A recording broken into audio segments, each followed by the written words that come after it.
राधे राधे गोविंद गोविंद। नमो भगवते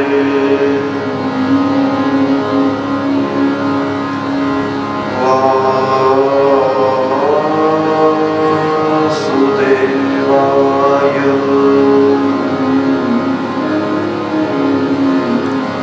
स्वस्ति श्री गणेशाय नमः। श्री सरस्वत्यै नमः। श्री गुरुभ्यो नमः।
सुखाय कर्माणि करोति लोको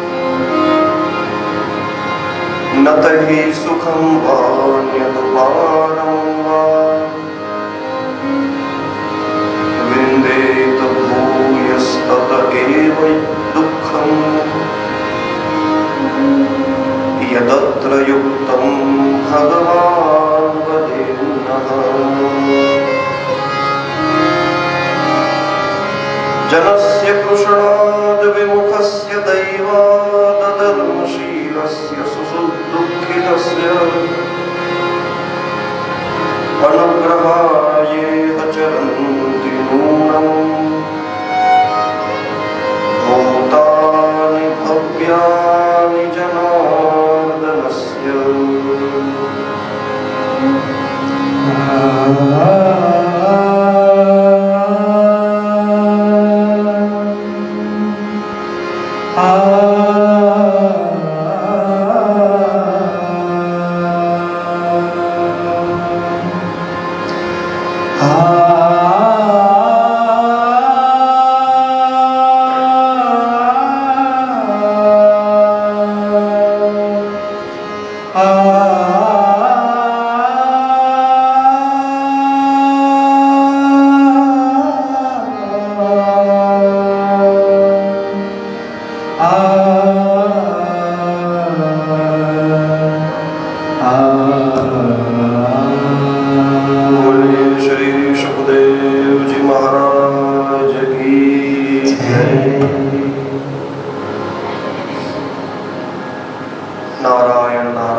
दिव्य चरण कमलों में कथाना प्रारंभे प्रणाम।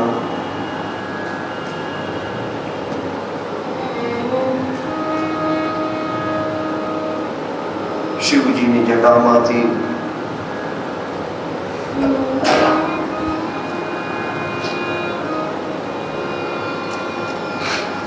प्रवाहित हमारा कोई नाड़ी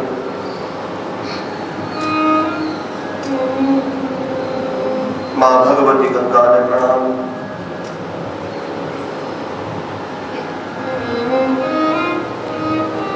भागीरथी ना तट पर वसी અને પોતાનું સાધન પૂજન ભજન કરતા સૌ સાધુ સંતો મહાત્માઓને પ્રણામ। પ્રસંગ વિશેષ ઉપર આવાહિત સ્થાપિત દેવતાઓને પ્રણામ। પિતૃઓનું સ્મરણ કરી दिव्य कथा रसनी अंदर निमज्जन हेतु उपस्थित आप सबने सादर सप्रेम जय श्री कृष्ण। हरि ओम हर हर गंगे बपोना 3 થયા છો। हर हर गंगे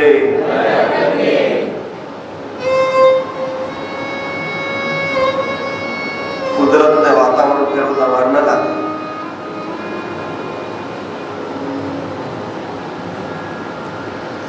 3 વાગે ઉઠીને આવીને નિંદર કરતા હોય એટલે કે જો 6 જેવું થઈ ગયું ઉઠી જાવ।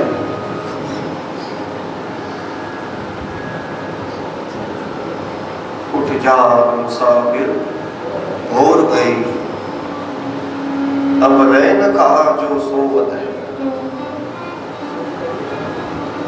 जो सोवत है सो खोवत है, जो जागत है सो पावत है।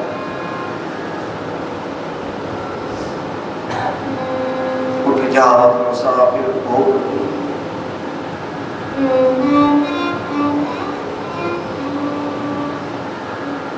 अनुकाम ये जगड़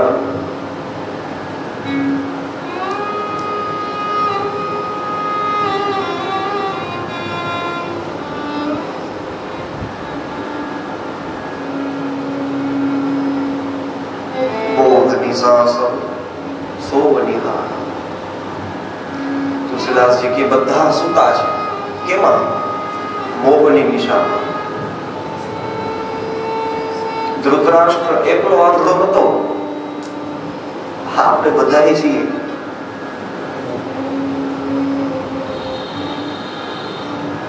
ભાગવતમાં લખેલું છે કુષ્ણમ અધર્મેણ વિનષ્ટ દ્રષ્ટિ. ધૃતરાષ્ટ્ર કેવો હતો? અને અધર્મથી પોતાના પુત્રનું પાલન કરવાની ઈચ્છા હતી. ગમે થાય મારા દીકરાને રાજ મળવું જોઈએ. એટલે વ્યાસજી કહે છે વિનષ્ટ દ્રષ્ટિ, મોહ આંધળો કરી દે.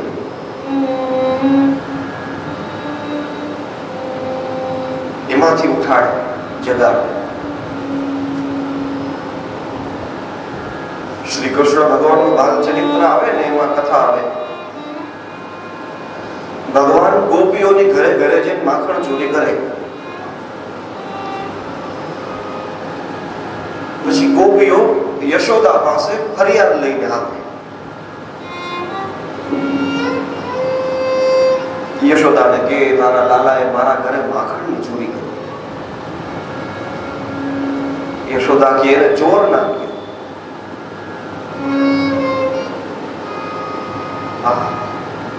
યશોદાની સુંદર ભાવના છે.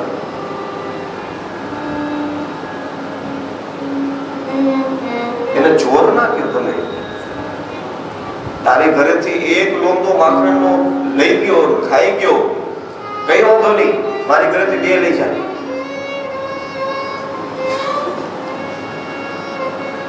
બીજી ગોપી કે ના ના, તારો લાલો એ અમારો લાલો, માખણ ખાઈ જાય એમાં કઈ બહુ ફરક ના પડે, પણ પોતે એકલો ન ખાય, બધાને ખવડાવે. એ તો સારું કહેવાય. એકલું ખાવું નથી ગમતું, બધાને ખવડાવે. કોઈ ત્રીજી ગોપી બોલી,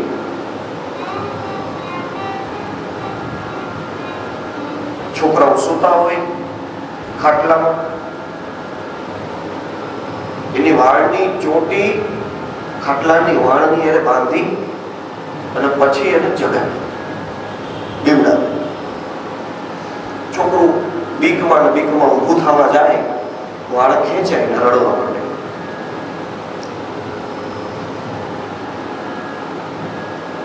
મારી અમે આમ કરી અને કૃષ્ણનો વિરોધ કરીએ છીએ. માંડ છોકરાઓને સુવડાવ્યા હોય, ઘરના કામમાં લાગ્યા હોય ને એમાં એ છોકરાને રડતા નથી. ત્યારે કૃષ્ણ કે એમનો હું એની ચોટલી નથી બાંધતો, તો પેલા એના કાનમાં જઈને કહું ઉઠ, ઉભો થા, આજ આપણે રમવા જવાનું છે. પણ માં સાંભળે નહીં. થોડીક વાર હલબલાવ, ઉઠ. મૈયા કોઈ ન સાંભળે. પછી તો મને ખીજ ચડે. એટલે શું કરું? બસ આમ ગાંઠ મારી દઉં અને એવો ધક્કો આપું, એવી જોરથી ચીસ નાખું કે એ ગમે એવી નિંદરમાં સૂતો હોય ને ત્યાંથી ઉઠી જાય.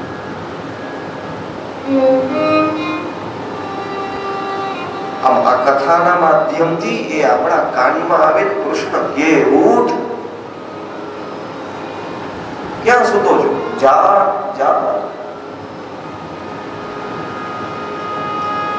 પછી જો ન જાગીએ ભજન માટે તો થોડા હલબલા,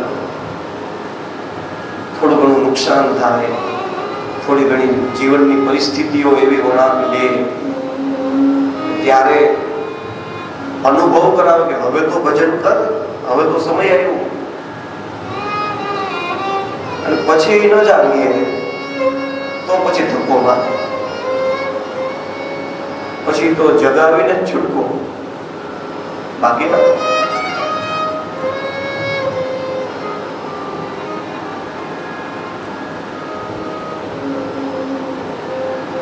એમાં કથા એ જગાડવાનું કામ કરે.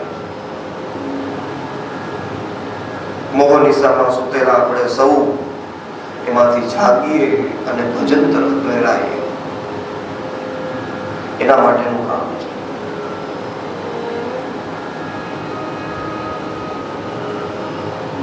વિદુર કાકા પ્રશ્ન કરે છે, મૈત્રી મુનિ એમને જવાબ આપશે.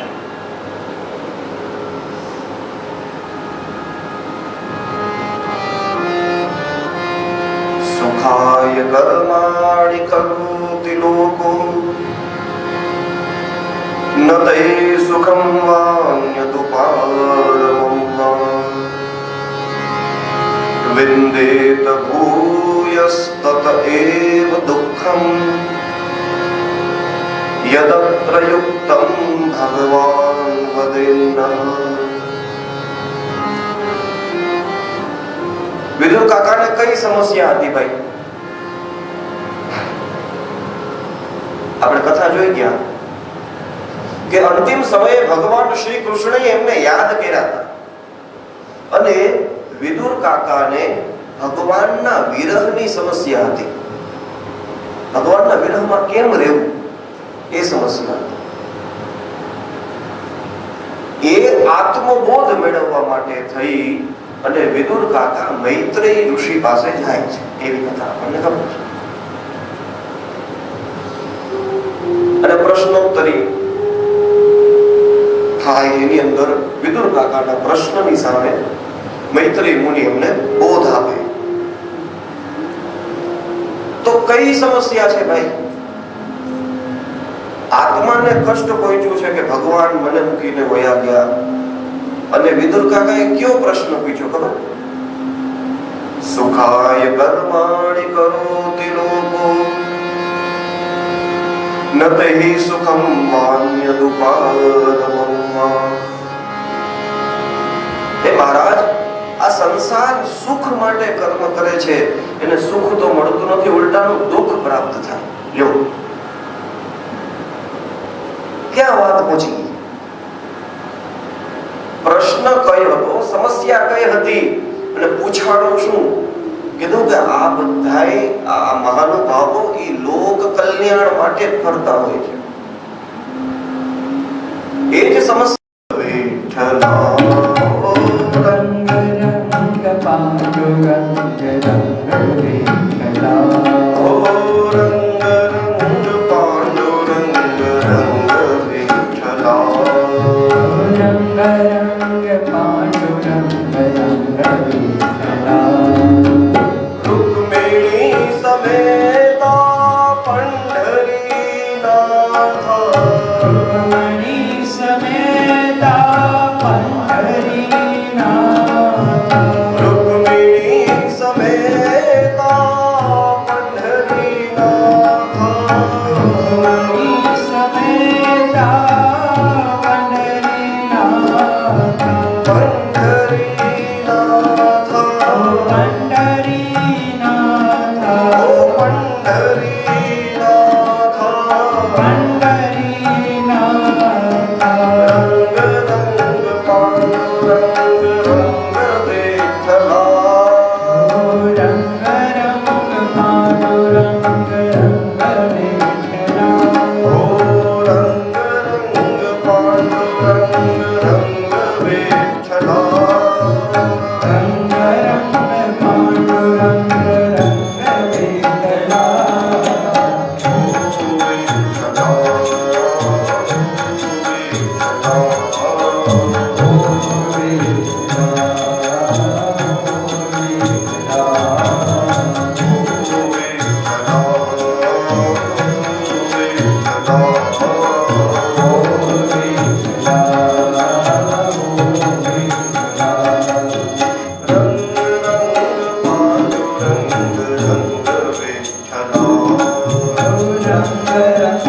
પાંડુરંગ રંગ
ભક્તિપૂર્વક ભગવાન શ્રી હરિના દર્શન થયા છે. સતમ વિરજવરભાકમ શીતપદ્મોત્પલશ્રજમ સ્નિગ્ધ લીલાનકપ્રાપ્તરાબ્જમ વિરજોપમ. પોતાનો મનોરથ પૂર્ણ થયો છે એમ ધાણી અને કર્દમ ઋષિ ભગવાન શ્રી હરિના ચરણોમાં પડ્યા છે. ભગવાનની સરસ મજાની સ્તુતિ કરી છે. શ્રીમદ ભાગવતનો સ્તુતિ વિભાગ બહુ મોટો, એમાં અનેક ઋષિ મુનિઓએ ભગવાનના ભક્તોએ ભગવાનની અલગ અલગ ભાવનાઓથી સ્તુતિ કરેલી છે. અહીંયા કર્દમ મુનિએ સ્તુતિ કરી છે. જુષ્ટમ બતાદ્યાખિલ સત્વરાશે સાંસિદ્યમક્ષણોસ્તવ દર્શનાન્નતમ યદ્દર્શનમ જન્મ વિરીડ્ય સદ્ભીરાશા સદે યોગિનો રૂઢ યોગા. હે અખિલ સત્વના રાશિ, સત્વ ગુણના સ્વામી, તમારા દર્શનથી વિશેષ બીજું કોઈ ફળ છે નહીં. તમને પ્રાપ્ત કરી અને તમારી પાસેથી તમારા સિવાય બીજું કંઈ માંગવું હોય તો ભૂલ છે. ભગવાન મળી ગયા પછી ભગવાન પાસેથી બીજું કંઈ માંગવું ભૂલ છે. પણ છતાં મને મારા પિતા બ્રહ્માજીનો આદેશ થયો છે એટલા માટે થઈ, હે પ્રભુ, સમાન શીલા ગૃહમેદ ધીર, મારા જેવું આચરણ ધરાવતી હોય, મારા જેવો સ્વભાવ ધરાવતી હોય એવી મને પત્ની આપો. ભક્તો કેવા માગણી ભગવાન પાસે કરે, જેવી જોતી હોય. ભગવાન પ્રસન્ન થયા છે. કીધું તમારે તમારા પિતાના વચન ખાતર આવી રીતના તમારી પત્નીનું માગણી કરી છે. હું પ્રસન્ન છું.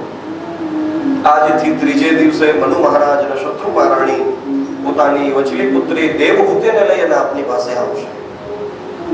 આપ એ દેવહૂતિનો સ્વીકાર કરજો અને આપને ત્યાં હું પુત્ર બનીને પ્રગટ થઈશ.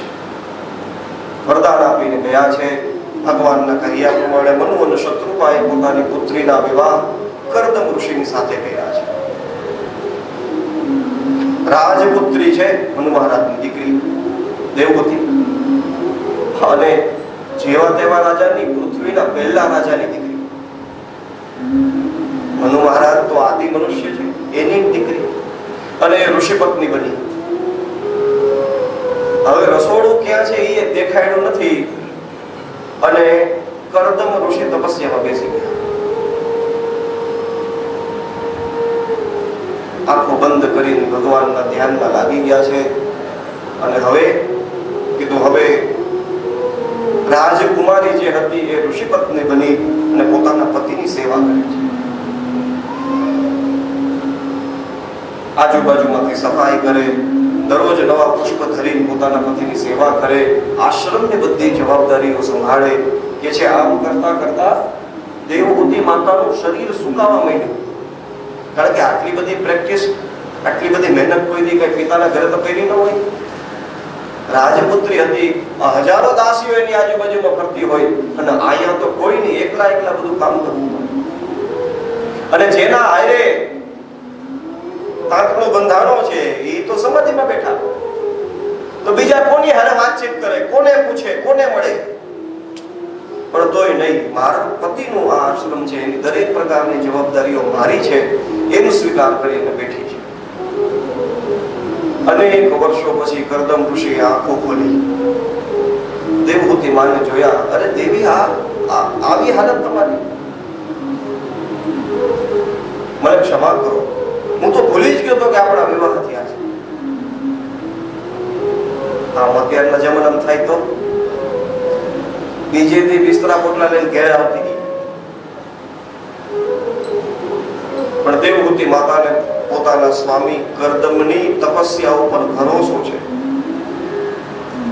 આજે આંખો બંધ કરીને બેઠા છે, પણ જેથી આંખો ખોલશે તેથી મારા એકેય સ્વપ્ન અધૂરા નહીં રહે.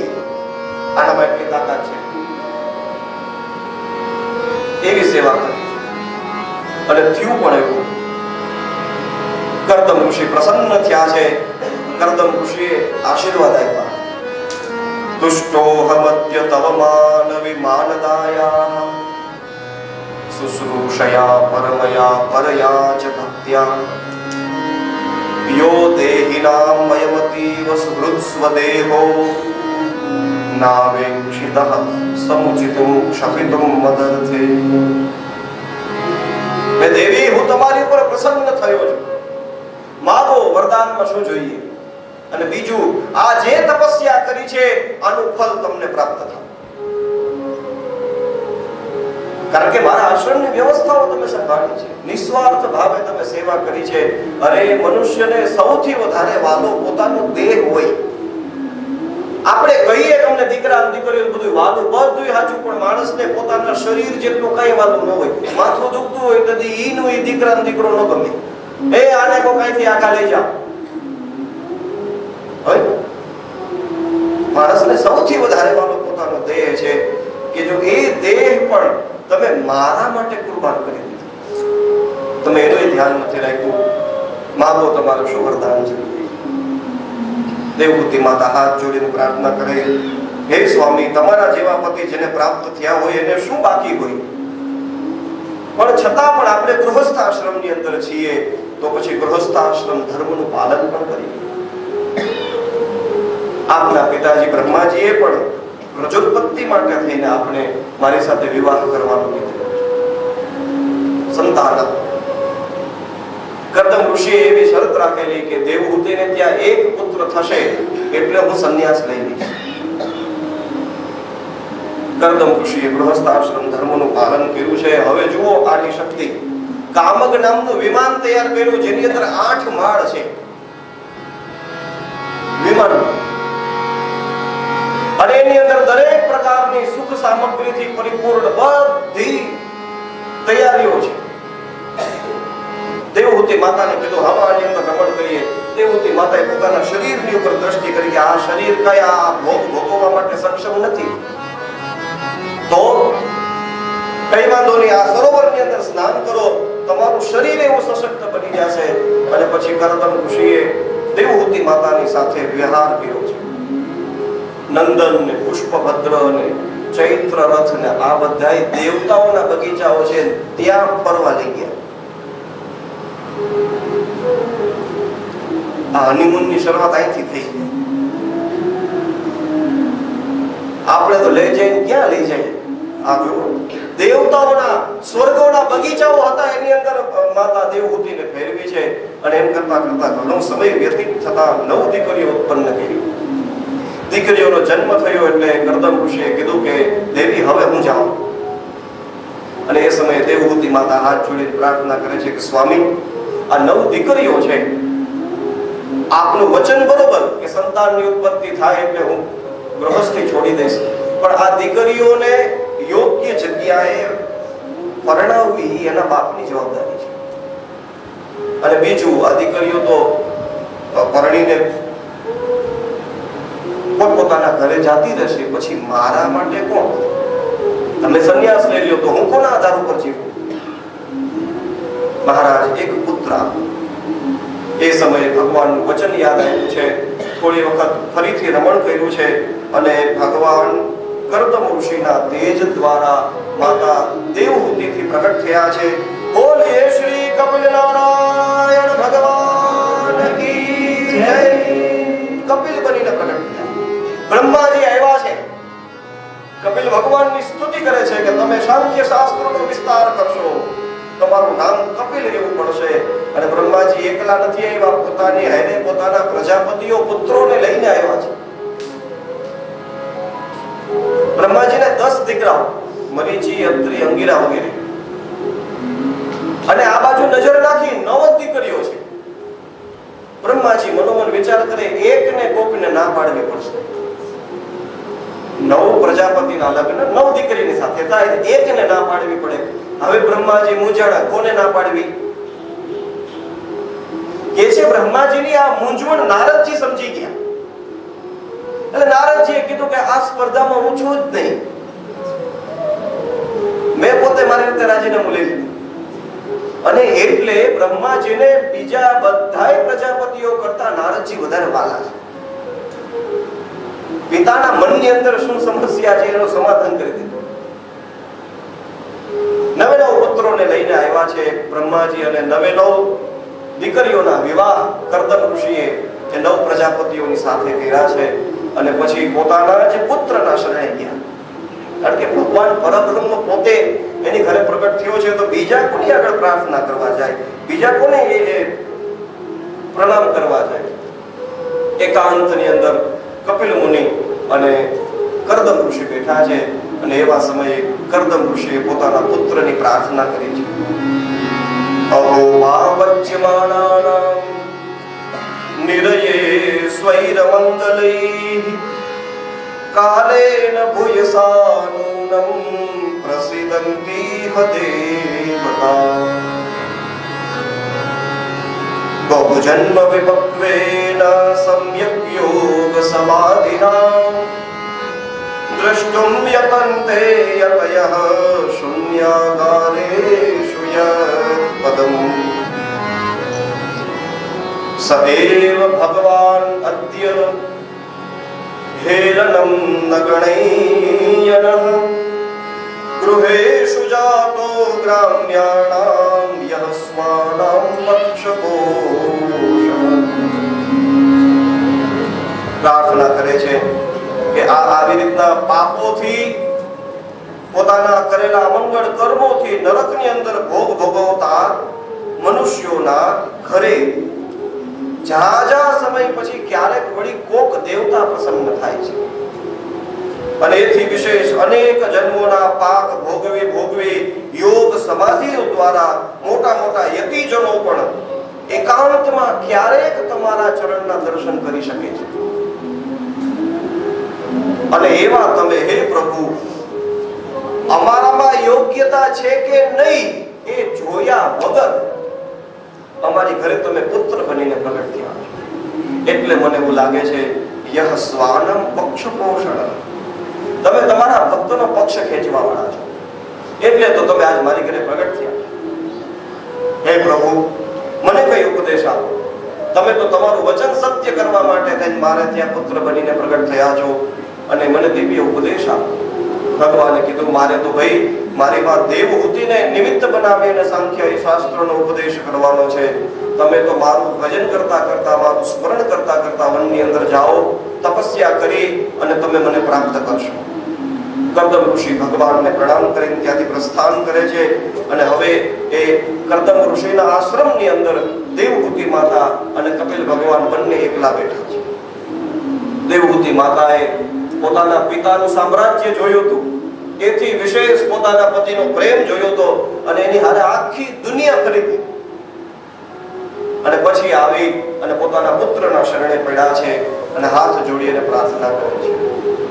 નિર્વિણ્ણા નિતરામ ભૂમન અસદ ઇન્દ્રિય દર્શના યેન સંભાવ્યમાનેન પ્રપન્નં તમઃ પ્રભુ. હે પુત્ર, માણસો એમ કે એક વખત દુનિયા જોઈ લ્યો એટલે પછી દુનિયા જોવાની ઈચ્છા નથી. એવું નથી. ઇન્દ્રિયો તૃપ્ત થતી જ નથી.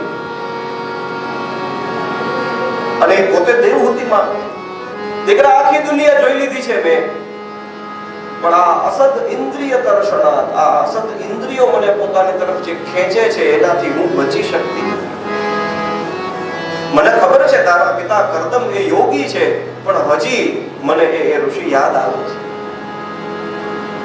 હજી મારો એક ગૃહસ્થાશ્રમ ધર્મ મને યાદ આવે છે. હે દીકરા, હવે મને આમાંથી બહાર કાઢ. તમ ત્વાગતાહમ શરણમ શરણ્યમ સ્વભૃત્ય સંસાર તરોહ કુઠારમ જિજ્ઞાસયાહમ પ્રકૃતેઃ પુરુષસ્ય નમામિ સદ્ધર્મ વિદામ વરિષ્ઠમ. પ્રાર્થના કરી છે, હું તારા શરણે આવ્યો. હે પુત્ર, તું શરણ્ય વત્સલ છો, અને તારા જે પુત્ર છે, તારા જે શિષ્ય છે, કે જે એ શિષ્યના સંસાર રૂપી વૃક્ષને કાપવા માટે તો કુવાડી સમાન છો. તારા શરણે આવ્યા હોય એનું સંસાર વૃક્ષ કપાઈ જાય છે. હું પ્રકૃતિ અને પુરુષ આ બંને કોણ છે એવી જિજ્ઞાસા લઈને તારા શરણે આવી છું. તું સદધર્મને જાણવામાં શ્રેષ્ઠ છો, એટલા માટે અમને ઉપદેશ આપો. આવી રીતના જ્યાં દેવહૂતિ માતાએ પ્રાર્થના કરી છે. જો અહીંયા પાછો પ્રશ્ન આવ્યો, જિજ્ઞાસા થઈ. જિજ્ઞાસયાહમ પ્રકૃતે પુરુષસ્ય.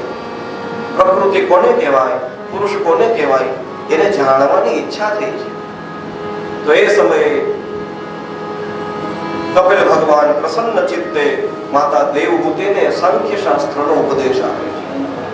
કે છે માં, આધ્યાત્મિક યોગ છે જેનાથી મનુષ્યનું શ્રેષ્ઠતમ કલ્યાણ થાય છે. અને આ યોગ એવો છે કે અત્યંતોપરતિર્યત્ર દુઃખસ્ય ચ સુખસ્ય ચ. એ એવો યોગ છે કે જેની અંદર બેસી જવાથી, કે જેનો આશ્રય કરવાથી સુખ અને દુઃખ બંનેની ઉપરતી થઈ જાય. સુખ અને દુઃખ બંને દ્વંદ્વ છે એકબીજાના. જ્યાં સુખ હશે ત્યાં દુઃખ આવશે. પણ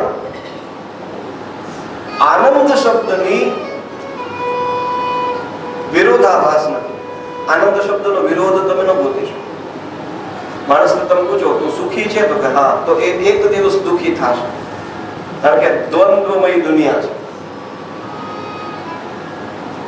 પણ જે વ્યક્તિ આનંદમાં હશે કે છે એને કોઈ દિવસ દુઃખ નહીં થાય. આ એ જ યોગ બતાવે છે. એ જ યોગનું હેમાં હું તારી સામે વર્ણન કરું છું. મોટા મોટા ઋષિ મુનિઓ એને આ યોગ સાંભળવાની ઈચ્છા છે, એટલા માટે હું તારી સામેનું વર્ણન કરું છું. આ ચિત્ત છે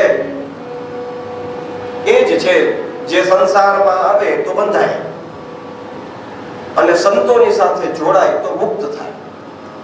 ચિત્ત એક જ છે, કઈ દિશામાં દોડે છે એની ઉપર છે. એટલે દેવહૂતિમાં પૂછે કે તું દીકરા સંત કોને કહેવાય, સાધુ મહાત્માઓની ઓળખાણ કેવી રીતના થાય? અહીંયા આપ્યું છે. તિતિક્ષવઃ કારુણિકાઃ સુહૃદઃ સર્વદેહિનાં અજાતશત્રવઃ શાન્તાઃ સાધવઃ સાધુભૂષણાઃ. તિતિક્ષવઃ, તિતિક્ષા સહન કરવાની વૃત્તિ. સામર્થ્ય હોવા છતાં પણ સહન કરવું એનું નામ તિતિક્ષા. આપણાથી બળવાન આવે કોઈ ઝાપટ મારીને આપણે સહન કરી લઈએ એને સહન કર્યું ન કહેવાય. આપણે પહોંચી શકતા નથી એને, એટલે એ મારીને વયો ગયો ને આપણે બેઠા રહ્યા અને આપણે એમ કે હું તો બહુ સહનશીલ. ના, એને સહનશીલતા ન કહેવાય. આપણામાં સામર્થ્ય હોવા છતાં પણ આપણે એનો કોઈ પ્રતિકાર ન કરીએ એને તિતિક્ષા કહેવાય. કારુણિકા, જેનામાં કરુણા હોય એને સાધુ કહેવાય છે. સુહૃદ સર્વદેહિના, દરેક પ્રાણી માત્ર માટેના એ સ્વજન હોય છે. સુહૃદ. પાછી કીધું અજાત શત્રુવ, જન્મથી એનો કોઈ શત્રુ ન. એટલે હું કીધું કોઈ સાધુ સંતોનો કોઈ વિરોધ ન કરે. કીધું વિરોધ કરવા વાળા પોતાની રીતના કરે, પણ એ મહાત્માના હૃદયમાં તો કોઈના પ્રત્યે વિરોધ ન હોય, શાંત હોય. એવા સાધુને સજ્જન કીધા છે. અને કીધું દેવી આ સજ્જનોની ગણતરીમાં તારી ગણતરી થાય, તું સાધ્વી જ. આ સજ્જનોના સંગ કરવાથી ભગવાન કહે છે મારા યશથી પરિપૂર્ણ એવી હૃદયને અને કાનને રસાયણ રૂપ એવી મારી કથાનું ગાન થાય છે. અને એ કથાનું સેવન કરતા કરતા મોક્ષના માર્ગ ઉપર ધીમે ધીમે શ્રદ્ધા થાય. શ્રદ્ધા પછી એ શ્રદ્ધા પ્રેમમાં પરિવર્તિત થાય અને પ્રેમમાંથી પછી એ જ શ્રદ્ધા, એ જ પ્રેમ આપણો ભક્તિ બને. આપણે એમ કહીએ કે ભાઈ અમને ભગવાનનું ભજન કરવું નથી ગમતું. કેમ કરવું? ભક્તિ જાગતી જ નથી, કથા સાંભળવી ગમતી જ નથી. તો કથા સાંભળવાનું ગમે એના માટેનો ઉપાય કીધું. એના માટેનો ઉપાય જ છે કે કથા સાંભળો. મનાય નથી ઈચ્છા તોય સાંભળો. એમ કરતા કરતા સાંભળશો તોય ક્યારેક સાંભળવાની ઈચ્છા થશે. આપણે એમ કહીએ અમને આમાં શ્રદ્ધા બેસતી જ નથી, આવી કઈ હોય કથા, કઈ વાંધો નહીં, તમે સાંભળો. સાંભળતા સાંભળતા કપિલ ભગવાન કહે છે શ્રદ્ધા ઉત્પન્ન થશે. એ જ શ્રદ્ધા ધીમે ધીમે ધીમે પછી પ્રેમ બનશે ભગવાન પ્રત્યેનો, અને પછી એ જ શ્રદ્ધાનું, એ જ પ્રેમનું રૂપ ભક્તિમાં પરિવર્તિત થશે. અને એ ભક્તિ એવી છે, હે માં, એ ભક્તિથી તો હું બંધાયેલો છું. આવી રીતના કરદમ ઋષિએ દેવહૂતિ માતાનો ઉપદેશ આપ્યો છે. દેવહૂતિ માં પૂછે છે કે હે વાલા, તારા પ્રત્યેની ભક્તિ કેવી હોય એનું વર્ણન કર્યું, અને એ ભક્તિ દ્વારા અમે તારા કયા પદને પ્રાપ્ત કરી શકીએ એનું વર્ણન કર્યું. હે પુત્ર, તો એમ કે છો કે આ યોગનો, સાંખ્ય યોગનો આશ્રય કરવાથી સંસારમાંથી તરી જવાય, તો તું એ સાંખ્ય શાસ્ત્રનો ઉપદેશ કર ને. આવી રીતના કરી દેવહૂતિ માતાએ પ્રશ્ન કર્યા છે. અનેક પ્રશ્નો છે, એના ઉત્તરની અંદર કરદમ ઋષિએ પછી તત્વોની સંખ્યાનું વર્ણન કર્યું છે. કારણ કે સાંખ્ય શાસ્ત્ર સંખ્યાથી સંબંધિત હોય એને સાંખ્ય કહેવાય. એટલે 25 તત્વો સંખ્યા, આપણે જે સવારે ચર્ચા કરી હતી સૃષ્ટિની ઉત્પત્તિ વગેરેની, એ જ તત્વો એનાથી બનેલું જે શાસ્ત્ર છે એને સાંખ્ય શાસ્ત્ર કહેવાય. એનો ઉપદેશ કર્યો છે. ત્યારબાદ એક અધ્યાયની અંદર વૈરાગ્યનું વર્ણન કરી દેવહૂતિ માતાને ભગવાને પોતાના ભક્તિનું વર્ણન કર્યું છે. ભક્તિ કરતા કરતા ભગવાનમાં ચિત્ત લાગે, અને ચિત્ત લાગે એટલે ભગવાનનું ધ્યાન થાય. તો એક અધ્યાયની અંદર કપિલ ભગવાને ધ્યાનનો મહિમા બતાવ્યો, અને ધ્યાન કેવી રીતના કરવું એનું વર્ણન કર્યું છે. સંચિંતયેત ભગવતશ્ચરણારવિંદમ વજ્રાંકુશધ્વજ સરોરુહલાંછનાટિકમ ઉત્તુંગરક્ત વિલસન નખચક્રવાલ જ્યોત્સ્ના વિરાહત મહદ હૃદયાંધકારમ. સૌથી પહેલા ભગવાનના ચરણોનું ધ્યાન ધરવાનું છે, જેની અંદર વજ્ર, અંકુશ, ધ્વજા, પતાકાના ચિહ્ન ચિહ્નિત કરેલા છે. ભાગનું તળ નીચે એનું ધ્યાન ધરવાનું. પછી ભગવાનના નખનું ધ્યાન ધરવાનું. આપણે સવારે ચર્ચા કરી ગયા ધ્યાન વિધિની, એ પ્રમાણે સંપૂર્ણ ધ્યાનનું વર્ણન કર્યું છે. ભક્તિ યોગનું ફરીથી વર્ણન કરી, અને જે વ્યક્તિ આવી રીતે ભગવાનની ભક્તિ કરતો નથી એવા જીવને નરકની ગતિ થાય એનું વર્ણન છે. નરકની અંદર ભોગ ભોગવીને શું થાય કે પુનરત્રાવ્રજેત શુચિઃ, પવિત્ર થઈને પાછો પૃથ્વી લોક ઉપર આવે અને એનું કલ્યાણ. અને એ જ જીવ જ્યારે માના ગર્ભની અંદર હોય કે છે, એ સમયે એને પોતાના દરેક જન્મોનું સ્મરણ હોય છે. માના ગર્ભમાં હોય ને ત્યારે બધી ખબર હોય.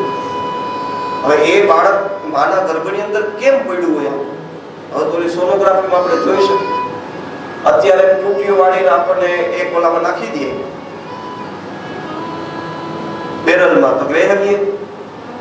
તો માના ગર્ભમાં તો એવું જ હોય. એમાં માં જે કઈ તીખું, ખાટું, ખારું ખાતી હોય એ બધાનો ભોગ એવી કડક ચામડી તો હોય નહીં જન્મતાની સાથે. તો એ બધાયથી પીડાતો એ જીવાત્મા પરમાત્માને યાદ કરીને, પરમાત્માની સ્તુતિ કરીને કહે છે કે મેં તો આખી જિંદગી દરમિયાન કોઈ એવા સત્કર્મ કર્યા નથી કે જેનાથી હું તારી સ્તુતિ કરી શકું, તને પ્રસન્ન કરી શકું. પણ તારો કરુણાનો સ્વભાવ છે, કરુણા કરવી એ તારો સહજ સ્વભાવ છે. એમ તો તારી દ્રષ્ટિએ તારી ઉપર નજર કરીને મારી ઉપર કૃપા કર. મારામાં તો કઈ એવી યોગ્યતા નથી, પણ તું કરુણા કરવા વાળો છો. તું તારા કરુણાના ગુણને જોઈને મારી ઉપર પ્રસન્ન થા. અને હે પ્રભુ, હવે મને આ માના ગર્ભથી બહાર કાઢ. હું તને પ્રાર્થના કરું છું કે આ વખતે આ માના ગર્ભની અંદર આવ્યો, આજ પછી કોઈ દિવસ બીજી કોઈ માના ગર્ભની અંદર પ્રવેશ નહીં કરું, સીધો તારી પાસે આવીશ. ભગવાન કીધું બરોબર, પ્રોમિસ? તો આ પ્રોમિસ. અને જ્યાં એ ગર્ભની બહાર આવે છે કે છે ગર્ભની અંદર માયાનો સ્પર્શ ન હોય, અને જ્યાં સંસારમાં આવે કે છે એ માયાનો સ્પર્શ થાય, પોતાના પૂર્વ જન્મનું સંપૂર્ણ જ્ઞાન ભૂલી ચૂક્યો હોય છે કે છે એટલે બાળક રડવા માંડે. હું કોણ છું, ક્યાંથી આવ્યો છું, મને ખબર નથી. અને ફરીથી પોતાના કર્મોની અંદર, પોતાની અધૂરી ઈચ્છાઓને પૂરી કરવાની અંદર એ લાગેલું. આવી રીતના જીવ સ્તુતિનું વર્ણન કરવામાં આવ્યું છે, ભગવત કથાના શ્રવણની મહિમાનું વર્ણન કરી દીધું છે. અને એમ કરી અને કપિલ ભગવાને દેવહૂતિ માતાને કીધું કે માં, આ સાંખ્ય શાસ્ત્રનો આશ્રય લે, તારું કલ્યાણ થશે. દેવહૂતિમાં પ્રસન્ન થયા છે, પોતાના પુત્રને પ્રણામ કરે છે. અથાપ્યજોંતઃ સલિલે શયાનમ ભૂતેન્દ્રિયાર્થાત્મમયં વપુસ્તે ગુણપ્રવાહં સદશેષ બીજં તત્યો સ્વયં યચ્ચઠરાબ્જજાતઃ તં ત્વામહં બ્રહ્મ પરં પુમાંસં પ્રત્યક્ષરોતસ્યાત્મનિ સંવિભાવ્યં સ્વતેજસા ત્વસ્તગુણપ્રવાહં વંદે વિષ્ણું કપિલં વેદગર્ભં. પોતાના પુત્રને પ્રણામ કર્યા છે દેવહૂતિ માતાએ. કપિલ ભગવાન ત્યાંથી પ્રસ્થાન કરે છે અને કપિલ ભગવાન તો પછી દક્ષિણ દિશાની અંદર આવી અને સમુદ્રએ જ એને રહેવા માટે સ્થાન આપ્યું. એટલે કલકત્તાથી થોડા આગળ ગંગા સાગર કિનારે આવીને કપિલ મુનિ આશ્રમ બનાવીને રહે છે. અહીંયા બિંદુ સરોવરને કિનારે દેવહૂતિ માતા એકલા થયા છે. આંખો બંધ કરી અને ભગવાનનું સ્મરણ કરે છે. જે પુત્ર રૂપે પ્રગટ થયા હતા એ પરમાત્માનું ધ્યાન ધરે છે. થોડા ક્ષણ માટે વિયોગ થયો, આંખોમાંથી આંસુઓ સરી પડ્યા. કારણ કે આવા દીકરાને મૂકવાનું મન કોનું થાય? ભગવાન સાક્ષાત પુત્ર બનીને પ્રગટ થયા, એને મૂકવાનું મન કોને થાય? પણ જે સાંખ્ય વિધિ બતાવી હતી કે છે એ જ સાંખ્ય વિધિનું ધ્યાન કરતા કરતા, એ જ સાંખ્ય વિધિનું ચિંતન કરતા કરતા દેવહૂતિ માતાએ પણ ત્યાંથી સિદ્ધિ પ્રાપ્ત કરી કે છે. એટલે એ જગ્યાનું નામ પડ્યું સિદ્ધપુર. અત્યારે પાટણ પાસે જે સિદ્ધપુર છે ત્યાં બિંદુ સરોવર છે અને એ બિંદુ સરોવરને કિનારે સમસિદ્ધિ મુપે યુષી દેવહૂતિ માતાને સિદ્ધિ પ્રાપ્ત થઈ છે. એટલે પિતાનું શ્રાદ્ધ હોય તો એ ગયામાં થાય, પણ માતાનું શ્રાદ્ધ કરવું હોય તો ત્યાં બિંદુ સરોવરને કિનારે સિદ્ધપુરની અંદર માતૃ શ્રાદ્ધ થાય છે. આવી રીતના તૃતીય સ્કંદના અંતમાં દેવહૂતિ માતાની સદગતિનું વર્ણન કરવામાં આવ્યું છે. વૃંદાવન વાળા રાજેન્દ્રદાસજી મહારાજે બહુ સરસ વાત કરેલી. કીધું કે સબ તીર્થ બાર બાર, ગંગા સાગર એક બાર. એવું કહેવાય છે. દરેક તીર્થોનું તમારે વારે વારે સેવન કરો ને ત્યારે તમને પુણ્ય ફળ દેવા વાળા બને. પણ ગંગા સાગર તીર્થ એવું છે કે જીવનમાં એક વાર જઈ આવો તો એ તમારું કલ્યાણ કરી દે. એક વાર.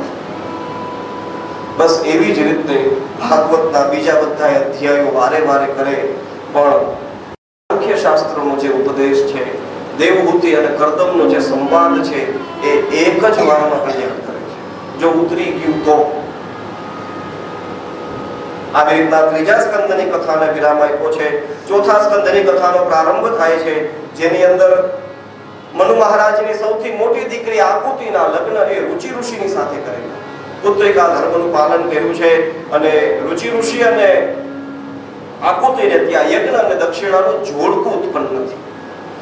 યજ્ઞ નારાયણ ભગવાનને મનુ મહારાજ લઈ ગયા છે અને પછી સમય આવતા બંનેના વિવાહ કર્યા. એની કથા છે. ત્યારબાદ કર્દમ ઋષિની જે 9 પત્નીઓ પુત્રીઓ હતી એના વિવાહ જે પ્રજાપતિઓ સાથે થયા એનું વર્ણન છે. જેમાં અત્રિના વિવાહ અનસુયા સાથે થયા છે અને ત્યાં ભગવાન બ્રહ્મા, વિષ્ણુ અને મહેશ ત્રણેય પ્રગટ થયા અને ત્રણેયના અંશ રૂપે 3 દેવતાઓનું પ્રાગટ્ય થયું એનું વર્ણન છે. અત્રિ ઋષિ તો આંખો બંધ કરીને તપસ્યા કરતા હતા અને એક સાથે બ્રહ્મા, વિષ્ણુ, મહેશ ત્રણેય દેવતાઓ દર્શન દેવા માટે આવી ગયા.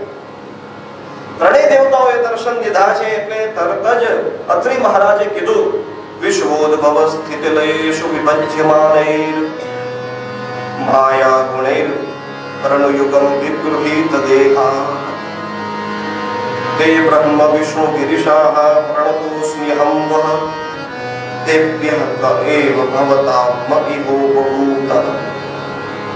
આ તમારા 3 માંથી મેં તો ગમે એકને બોલાવ્યા હતા, તમે ત્રણેય આવ્યા. ભગવાને કીધું અમારા ત્રણેયમાં કોઈ ભેદ નથી અને તપસ્યા કરવા વાળો પણ અત્રિ છે, જે સત્વ રજ તમ ત્રણેય ગુણોમાં ફસાયો નથી એવો છે. અને એની પત્નીનું નામ છે અનસૂયા. અસૂયા એટલે ઈર્ષ્યા, જેનામાં ઈર્ષ્યા નથી એ અનસૂયા. બ્રહ્માજીએ પોતાના અંશથી ચંદ્રમાનું પ્રાગટ્ય કર્યું છે, શિવજીએ પોતાના અંશથી દુર્વાસા ઋષિનું પ્રાગટ્ય કર્યું છે અને વિષ્ણુ ભગવાને પ્રસન્ન થઈ પોતે પોતાની જાતનું દાન કર્યું. એટલા માટે દત્ત બનીને પ્રગટ થયા. બોલીએ શ્રી દત્તાત્રેય ભગવાનની જય. અત્રિના પુત્ર છે એટલે આત્રેય કહેવાના. અને દત્તો મયા અહમિતિ ભગવાન સદત્ત. ભાગવતમાં લખ્યું છે કે ભગવાને પોતે પોતાની જાતનું દાન કર્યું એટલે એમનું નામ પડ્યું દત્ત. દત્ત અવધૂતનું પ્રાગટ્ય થયું એનું વર્ણન. ત્યારબાદ સૌથી નાની જે પ્રસૂતિ નામની દીકરી હતી એના લગ્ન દક્ષની સાથે કર્યા છે. દક્ષની સાથે વિવાહ કર્યા, એમાં 16 દીકરીઓ ઉત્પન્ન થઈ. એમાંથી મૂર્તિ નામની જે દીકરી છે એના વિવાહ ધર્મ રાજાની સાથે થયા છે. અને મૂર્તિ અને ધર્મને ત્યાં ભગવાન નરનારાયણ બનીને પ્રગટ થયા છે. બોલીએ શ્રી નરનારાયણ ભગવાનની જય. અને 16 દીકરીઓમાં સૌથી નાની હતી સતી. સતીના વિવાહ શિવની સાથે કરવામાં આવ્યા છે. પણ કોઈ સંતાન થાય પહેલા જ સતી પોતાના પિતાના યજ્ઞમાં ભડભડ ભડકે પડી ગઈ. તરત જ વિદુર કાકાએ પ્રશ્ન કર્યા, મહારાજ આવું કેમ થયું? કીધું એ સમયે સસરા જમાઈ બંનેની વચ્ચે દ્વેષ ચાલતો. આવું કેમ થાય? મૈત્રી ઋષિએ હાથ જોડીને પ્રાર્થના કરી તો વિદુર કાકાએ કીધું કે પ્રભુ હવે શીલવતામ શ્રેષ્ઠે દક્ષો દુહિતૃવત્સલમ વિદ્વેષમકરોત કસ્માદન કૃત્યાત્મજાં સતીમ. અરે શિવ એ તો શીલવતામ શ્રેષ્ઠ. આચરણ કેવું હોવું જોઈએ એ જો શીખવું હોય તો શિવજી આગળથી શીખવા મળે એવા છે શિવ. અને દક્ષ પણ દુહિતૃવત્સલ, એ પણ પોતાની દીકરીને પ્રેમ કરતો તો પણ દક્ષે એવો કયો દ્વેષ કર્યો શિવજી સાથે? જુઓ, ઉપર એવું કીધું મૈત્રેય ઋષિએ કે શિવ અને દક્ષના દોષને લીધે, એ બંનેના દ્વેષને લીધે થઈને સતીએ પ્રાણનો ત્યાગ કર્યો. પણ તરત જ વિદુર કાકાએ વાત સુધારી દીધી, મહારાજ શિવજીનો કોઈ દોષ ન હોય, વાક કઈ દક્ષનો હશે.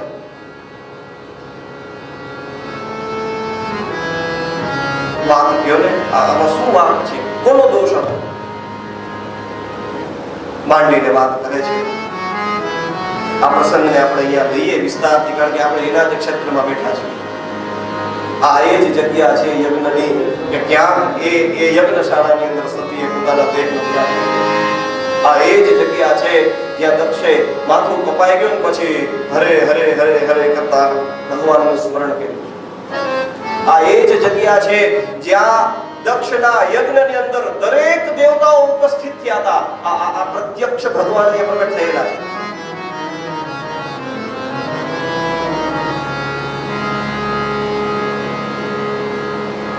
કે છે બ્રહ્માજીએ પ્રજાપતિ દક્ષને દરેક પ્રજાઓના સ્વામી તરીકેનું અધિપતિત્વ આપ્યું. અને એ સમયે જ્યારે એની સભા ભરાણી, બધા ઋષિમુનિઓ આવ્યા હતા, બધા પ્રજાપતિઓ એમાં હાજર હતા. અને એ પ્રજાપતિઓનો સ્વામી દક્ષ છે એની ત્યાં બધાની વચ્ચે વરણી થવાની હતી. કે છે એ સભાની વચ્ચે દક્ષ જ્યારે પ્રવેશ કરે છે તો બધાય ઊભા થયા, પણ શિવ અને બ્રહ્માજી આ બંને ઊભા નથી. શું થયું ભાઈ? કારણ કે તો બ્રહ્માજી તો પિતા છે દક્ષના, દીકરો આવે ને બાપા ઊભા થાય તો તેમાં બેયનું કપાય ને. પિતાએ કઈ મન ન દેવા, પણ શિવજી ઊભા નથી. આ કેમ કીધું? શિવજી તો આંખો બંધ કરીને ધ્યાનમાં બેસે, એને ખબર જ નહીં કે દક્ષ આવ્યો છે.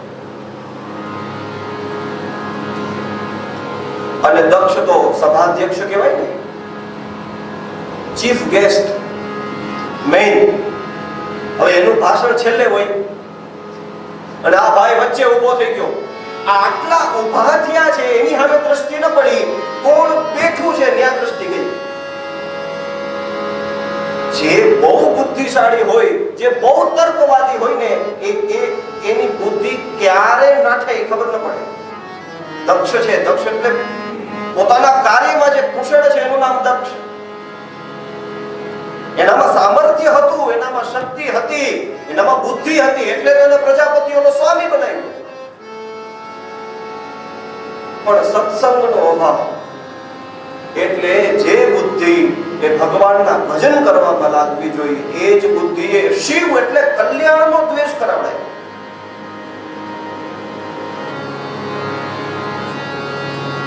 બુદ્ધિમાં સામર્થ્ય બહુ છે, કેટલું કેટલું કરી શકે. કોમ્પ્યુટર જો કોમ્પ્યુટર બનાવે, વિમાનો બનાવે છે, આ બધું બુદ્ધિથી તો બન્યું, એમ ન થયું. બધું એનાથી પ્રગટ થયેલું છે. પણ જો એ બુદ્ધિ સત્માર્ગે ન ચાલે, સત્સંગમાં ન ચાલે, તો એ બુદ્ધિ ક્યારે ખોટા માર્ગે વળી જાય એની ખબર ના પડે. એટલા માટે સત્સંગના સાતત્યની આવશ્યકતા છે. સત્સંગ સતત શરૂ રહેવો જોઈએ. જો એ તૂટી જશે ને તો આપણી બુદ્ધિ ક્યારે કુમાર્ગે વળશે એની ખબર નહીં પડે, અને ક્યારે આપણે આપણા જ કલ્યાણનો દ્વેષ કરી બેસશું ખબર નહીં પડે. શિવ કોઈ સામાન્ય નથી. શિવ એટલે કલ્યાણ. દક્ષ પોતે પોતાની રાજસભાની અંદર પોતાના જ કલ્યાણનો દ્વેષ કરી બેઠો.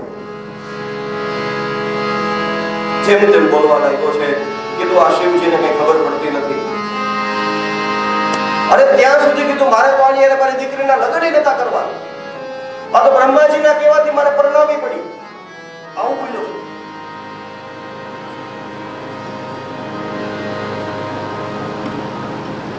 તોય શિવજી તરફથી કોઈ પ્રતિભાવ નહીં. હે આંખો બંધ અને સમાધિમાં બેઠેલા. દક્ષથી રહેવાનું ને કે હું આટલો ઉશ્કેરું અને આનો કઈ ફરક નથી પડતો. પણ શિવ એને જ કહેવાય, શીલવતાનું શ્રેષ્ઠ એને જ કહેવાય. આચરણની ઊંચાઈ એ આ શિવજી પાસેથી શીખવાની. આ પ્રલયંકર છે, ત્રીજું નેત્ર ખોલે કામદેવને બાળી હકે, સૃષ્ટિનો વિનાશ કરી હકે. દક્ષ વળી કઈ ખેતીની મૂડી છે? પણ આને જ તિતિક્ષા કહેવાય. જે સજ્જનોની આપણે હમણાં ચર્ચા કરતા હતા ને, આ જ તિતિક્ષા. સામર્થ્ય હોવા છતાં પણ કઈ બોલવું નહીં, એ જ તિતિક્ષા. દક્ષથી રહેવાનું નહીં. પ્રજાપતિઓના સ્વામિત્વનું પદ મળ્યું હતું, પોતાના પદનો દુરુપયોગ કર્યો. શું કર્યો દુરુપયોગ? કીધું આજ પછી યજ્ઞની અંદર ક્યાંય પણ શિવજીને ભાગ નહીં મળે.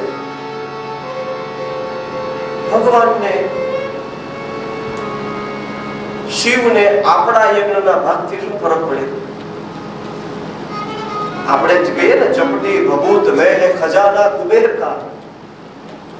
એને શું જરૂર છે આપણા ભાગથી?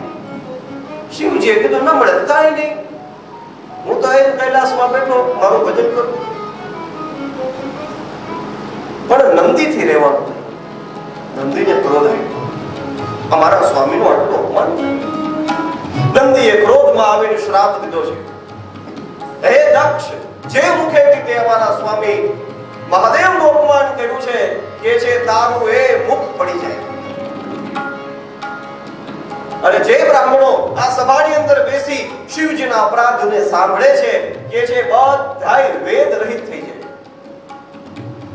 ભૃગુ ઋષિએ પોતાની દાઢી ઉપર હાથ ફેરવતા હતા. નંદી એને શ્રાપ દીધો, તારી દાઢી તૂટી જાય.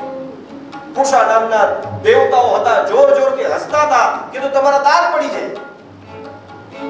કારણ કે નંદીથી ન રહેવાય. 24 કલાક ભેગા રહેવા વાળો માણસ છે, એને ખબર છે આનામાં શું સામર્થ્ય છે, અને એનો અપરાધ થાય તો ન સંબંધ થાય. એટલે આ પછી તો હવે બ્રાહ્મણોથી થોડુંક રહેવાય, એ ઉપડા. શિવજીનું સાથે રહેવા વાળાને કોઈને આહાર વિહારની ખબર નહીં પડે, આચરણહીન બની જશે, અને આમ શ્રાપાશ્રાપી શરૂ થઈ ગઈ. શિવજીને કોલાહલ થયો, ધ્યાન તૂટ્યું, આંખો ખુલી, ખબર પડી ગઈ, ઓહો આજે તો આવડું બધું યુદ્ધ મારા નામે ઊભું થયું. અને હવે જો આ શીલવતામ શ્રેષ્ઠનું ચરિત્ર ત્યાંથી ઊભા થઈ નીકળી ગયા. ક્યાંય આવી રીતના દ્વેષમાં, આવા ક્રોધમાં, આવા વૈમનસ્યમાં ફસાય એ શિવ નહીં. એને એને તેનું ભજન વાલું, એને એનું કામ કરે, એને એની સમાધિ વાલું, એ આમાં ન પડે ક્યાંય. અને નંદી, કારણ કે શિવજી જાય તો એની હારે જે આવ્યા હતા એ બધા ભાગવાના. નંદી વગેરે ઘણું બધા એની સાથે નીકળી ગયા છે. પછી તો ભાગવતમાં તો નથી લખ્યું, પણ સંતો પાસેથી એવું સાંભળ્યું કે રસ્તામાં શિવજીએ નંદીને કીધું કે જે કોઈ વ્યક્તિ મને કાંઈ કહે અને હું ન બોલું તો મારી જગ્યાએ તારે પ્રત્યુત્તર આપો, એવું આપણી બે વચ્ચે કઈ નક્કી થયેલું છે? નંદી કે નહીં. તો સસરો મારો ગાળું મને દેતો હતો, તો તને શું હતું ભાઈ? તું કેમ બોલવા માંડ્યો? નંદીએ કીધું, સ્વામી અમારાથી તમારો અપરાધ સહન ન થાય. કીધું કઈ વાંધો નહીં, થઈ ગયું એ થઈ ગયું, પણ આ જે કઈ ઘટના ઘટી છે એ કૈલાસમાં જઈ અને તારી માં સતીને ના કહેવું. આવું બને? અટાણના જમાઈઓ આવું કરી શકે? આપણે કહીએ કૈલાસમાં રહેવા વાળો છે ને સ્મશાનમાં રહેવા વાળો છે, ભસ્મ લગાડીને એ અવધૂતની જેમ પડ્યો લ્યો, પણ ગૃહસ્થાશ્રમના ધર્મોનું કેવું પાલન થવું જોઈએ એ આ શીખવાડે છે.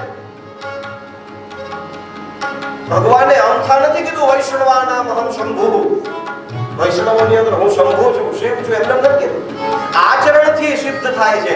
આ બધાય આપણને એટલે આની કથાઓ કેવી પડે, બાકી એનામાં શું સામર્થ્ય નથી. શિવજી શું ન કરી શકે? પણ નહીં, શાંત, એકદમ શાંત.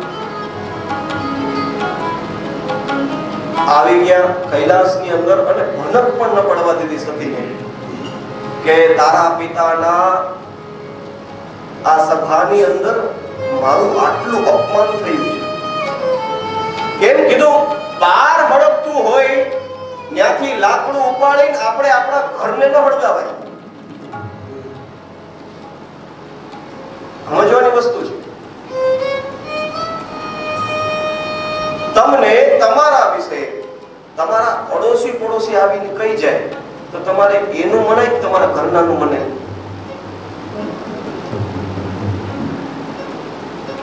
આજુબાજુ વાળા તો બધા હળગાવા વાળા જ છે, એનું કામ હોય.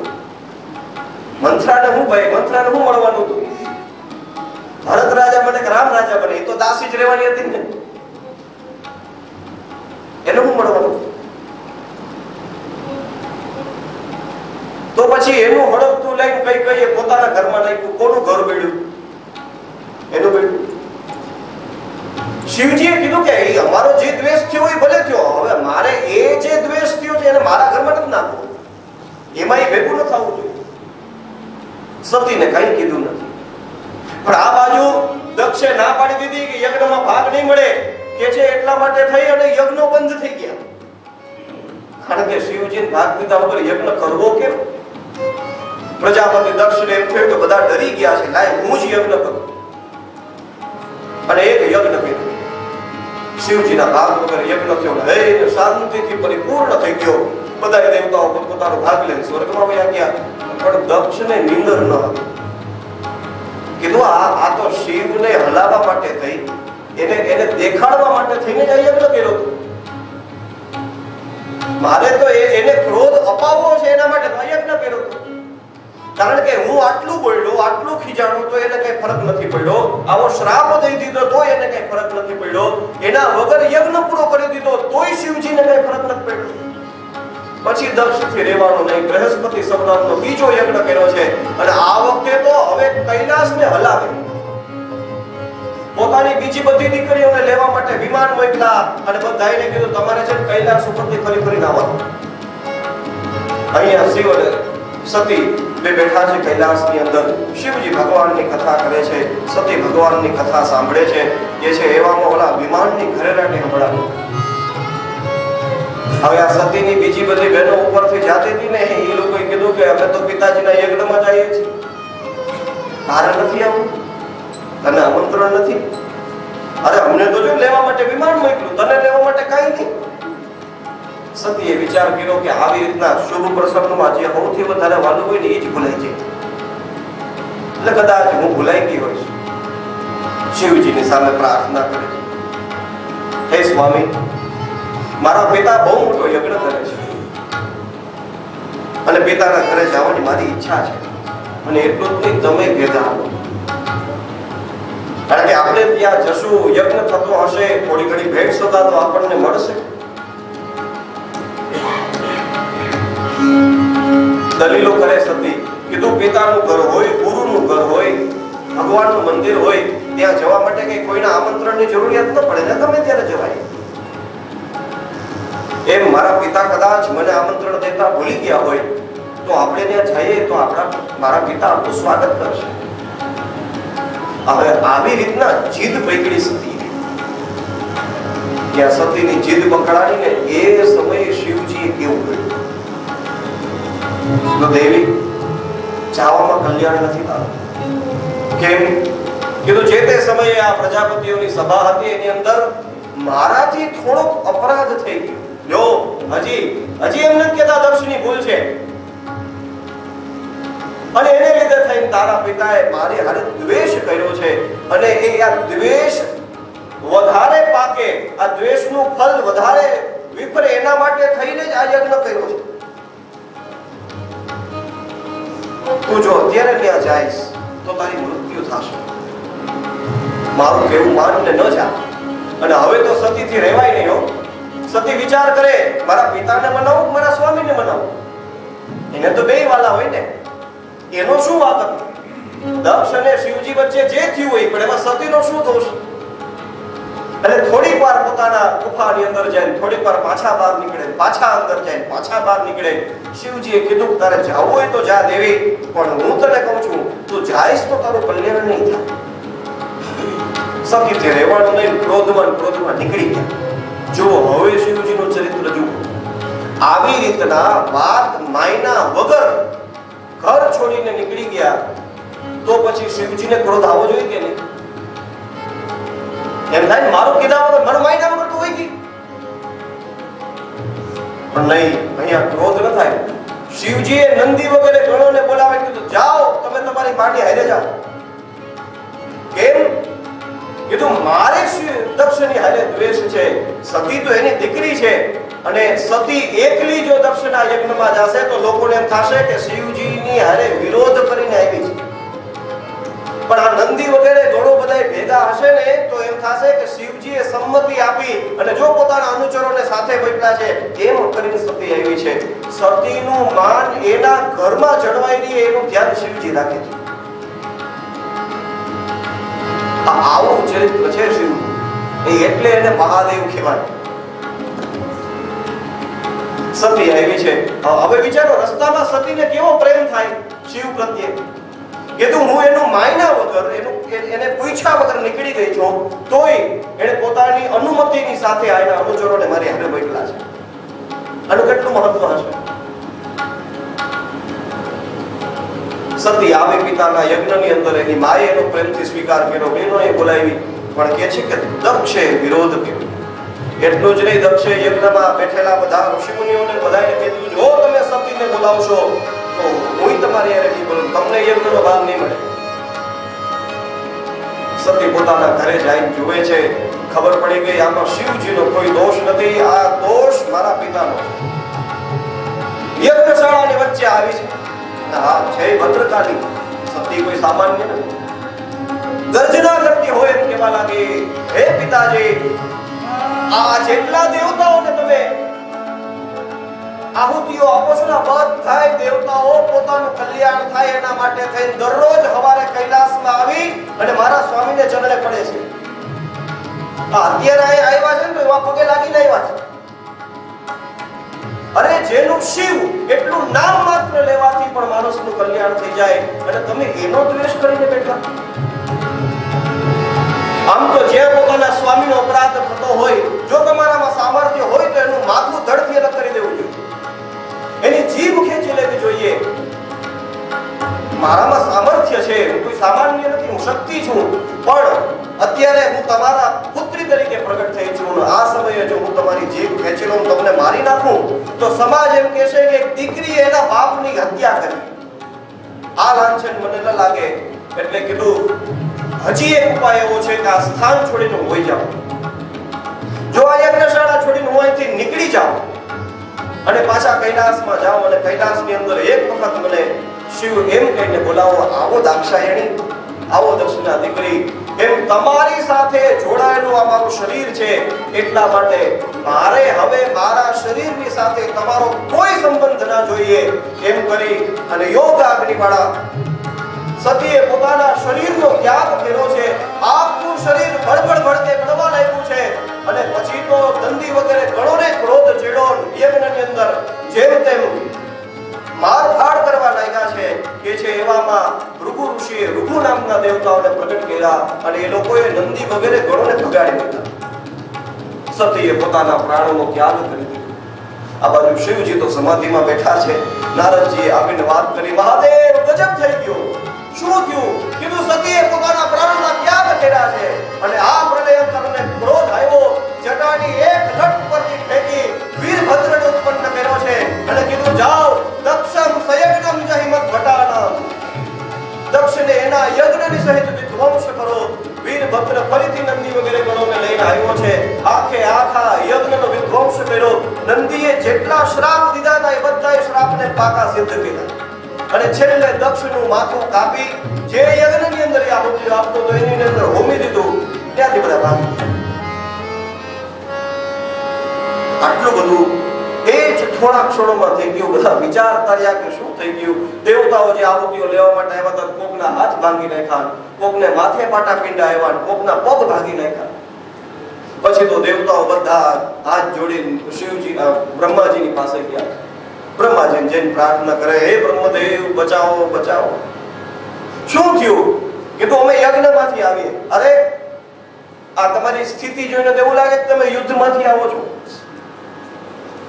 યજ્ઞમાં તો માણસને ભેટ સોગાદ મળે, આહુતિઓ મળે, ને તમે આ બધા પાટાપિંડા કરી નાખો. કીધું અમે દક્ષના યજ્ઞમાંથી આવીએ છીએ. બ્રહ્માજીએ કીધું યજ્ઞમાં હું હતો? ના, તમે નતા. ભગવાન નારાયણ હતા? કીધું નહીં. શિવજી હતા? કીધું નહીં. કીધું જે યજ્ઞમાં બ્રહ્મા વિષ્ણુ ને મહેશ નો હોય એ યજ્ઞ કેનો કહેવાય? તમે તો આ દ્વેષ કેમ વધે છે એ જોવા જ ગયા હતા અને એનું ફલ ભોગવો છો. અને અત્યારે અમારી આગળ માફી માંગવા આવ્યા. તમે અપરાધ શિવનો કર્યો છે તો માફી પણ શિવની માંગવી પડશે. ઇન્દ્ર ભાગ્યો. કીધું આપણું કામ નહીં. એને તો એક છટામાં વીરભદ્રને કીધું તો દક્ષનું માથું કાપી નાખે. હજી ક્રોધ હોય જેમ કામદેવને પાડી નાખ્યો, અમને બધાને પાડી નાખે તો? બ્રહ્માજી કીધું જો તમારામાં ખરેખર પશ્ચાતાપ હશે, તમારે ખરેખર પ્રાયશ્ચિત્ત કરવું હશે તો હાલો હું તમારી ભેગો આવું. બ્રહ્માજી એમની સાથે આવ્યા છે કૈલાસની અંદર. કૈલાસની અંદર આવી અને કૈલાસપતિ ભગવાન શિવજીની પાસે આવીને બેઠા. દેવતાઓ આકાશમાંથી આવીને જોવે કે આમાં ખીજાતા નથી ને, પણ અહીંયા તો આખું દ્રશ્ય જ અલગ હતું. એક વડલાના વૃક્ષની નીચે પદ્માસન વાળીને બેઠેલા ભગવાન તર્ક મુદ્રાથી સનત કુમારો, સપ્ત ઋષિઓ, બીજા ઋષિગણો હતા, એ લોકોની સાથે જ્ઞાન ચર્ચા કરતા હતા. ઇન્દ્રએ વિચાર કર્યો આ એ જ શિવજી જેમની પત્ની સતી હમણાં જ યજ્ઞમાં બળીને ભસ્મ થઈ ગઈ છે અને આને કોઈ ફરક નથી પડ્યો. કીધું શિવ શક્તિ દેખાય બે છે એક જ. એ શક્તિએ ખાલી એ શરીર જોડ્યું, એ તો આની અંદર આવીને પાછી બળી ગઈ. અર્ધનારીશ્વરની આપણે પૂજા કરીએ છીએ. ઇન્દ્ર આવીને પગે પડ્યો છે, મહારાજ માફ કરો, અમારાથી ભૂલ થઈ ગઈ. અમારાથી તો ભૂલ થઈ, દક્ષથી ભૂલ થઈ ગઈ. અને એ સમયે શિવજીનું વચન છે, નાગમ પ્રજેશ બાલાનામ વર્ણયે નાનુચિંતયે દેવ માયા વિભૂતાનામ દંડસ્તત્ર ધૃતો મયા. શિવજી કહે છે કે કયો દક્ષ, કઈ ભૂલ? અરે એવા નાના નાનાની ભૂલને તો હું યાદ નથી કરતો, તો એના વર્ણન કરવાની તો ક્યાં વાત આવે? પણ એ તો દેવ માયાથી વિમૂઢ બની ગયો તો એટલે એને જે દંડ દેવાનો હતો એ દંડ મળી ગયો. હવે એની હારે મને દ્વેષ નથી, મને તો પહેલાય નતો પછી નથી, પણ એને કરેલી ભૂલ છે એ એને ભોગવવી નહીં. બ્રહ્માજીએ કીધું કે મહાદેવ આપની વાત બરોબર કે એના દ્વેષનું એને ફલ મળ્યું, પણ આવી રીતના યજ્ઞ અધૂરો રહે એ પણ યોગ્ય ન કહેવાય. દેવતાઓએ બધાએ હાથ જોડીને પ્રાર્થના કરી. દક્ષે ના પાડેલી ને અમે બધા એનાથી ઉપરવટ થઈને કહીએ છીએ કે યજ્ઞની અંદર છેલ્લે જે કઈ અવશિષ્ટ વધશે એની અંદર તમારો ભાગ, બધું તમારું. શિવજી એનાથી પ્રસન્ન થઈ ગયા કે તો કઈ વાંધો નહીં, કરવાનું શું છે કે તું દક્ષને જીવિત કરો. આ ઋષિ મુનિઓને જેને બધાને આહત કર્યા છે બધાને ફરીથી વ્યવસ્થિત કરો, એ બધાને સ્વસ્થ કરો. ભગવાન એ દક્ષના યજ્ઞની અંદર પધાર્યા છે. ત્યાં આવી નંદીને કીધું જાઓ પેલું માથું જેનું મળે એનું લઈ આવો, આની માથે ચડાવ્યું. બકરાનું મોઢું મળ્યું છે, દક્ષના મસ્તક થળ ઉપર ધારણ કરાયું છે.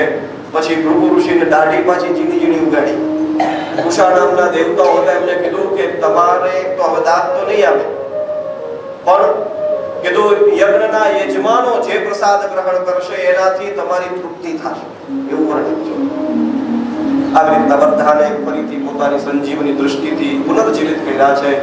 અને પછી કીધું હવે બોલો દક્ષ જાગૃત થઈ ગયો. ભગવાન શ્રી મહાદેવ પ્રત્યેની જે દ્વેષ બુદ્ધિ હતી એ દ્વેષ બુદ્ધિ સહિતનું મસ્તક તો યજ્ઞમાં હોમાઈ ગયું. હવે કીધું હવે નિર્મળ બુદ્ધિ બની છે. અને એવા સમયે દક્ષે ભગવાનની સ્તુતિ કરી છે. બાજુની અંદર પોતાની પુત્રી, સૌથી વાલી પુત્રી એવા સતીની ભસ્મ પડી છે. એને જોઈને રડવા લાગી. શિવજીને પ્રાર્થના કરે છે, ભૂયાન અનુગ્રહ અહો ભવતા કૃતો મે દંડસ્ત્વયા મયિ કૃતો યદપિ પ્રલબ્ધઃ ન બ્રહ્મ બંધુષુ જવામ ભગવન અવજ્ઞા તુભ્યં હરેશ્ચ કુત એવ ધૃત પ્રતિષુ ભૂયાન અનુગ્રહ અહો ભવતા કૃતો મે. હે પ્રભુ, તમે મારી ઉપર કૃપા કરી છે. દંડસ્ત્વયા, તમે મને દંડ દીધો. આમ તો હું દંડને ભાગીદાર નથી. તમે માને આવી રીતના આ બકરાનું મોઢું ચડાવીને જીવતો કરો એની યોગ્યતા પણ મારામાં નથી, એટલી યોગ્યતા નથી. પણ તમે તમારો સ્વભાવ કરુણા કરવાનો છે, તમારો સ્વભાવ કલ્યાણ કરવાનો છે, એટલે તમે મને જીવિત કર્યો છે. હું મારી દીકરીનું સ્મરણ કરીને તમને પ્રણામ કરું છું, પ્રાર્થના કરી છે. અને પછી તો યજ્ઞ જે અધૂરો રહી ગયો હતો એને ફરીથી આહુતિઓ દ્વારા પૂર્ણ કરવામાં આવ્યો છે. ભગવાન નારાયણ ત્યાં પ્રસન્ન થઈને પ્રગટ થયા છે. નારાયણની પ્રગટ થતાને વેદ, દક્ષ વગેરે બધા દેવતાઓએ ભગવાન નારાયણની સ્તુતિ કરી છે. શુદ્ધમ સ્વધામ્ય પરદાખિલ બુદ્ધ્યવસ્થમ ચિન્માત્રમેકમભયં પ્રતિસિદ્ધ્ય માયામ તિષ્ઠં સ્તયૈવ પુરુષત્વમુપેત્ય તસ્યામાસ્તે ભવાન પરિશુદ્ધ ઇવાત્મતંત્રઃ.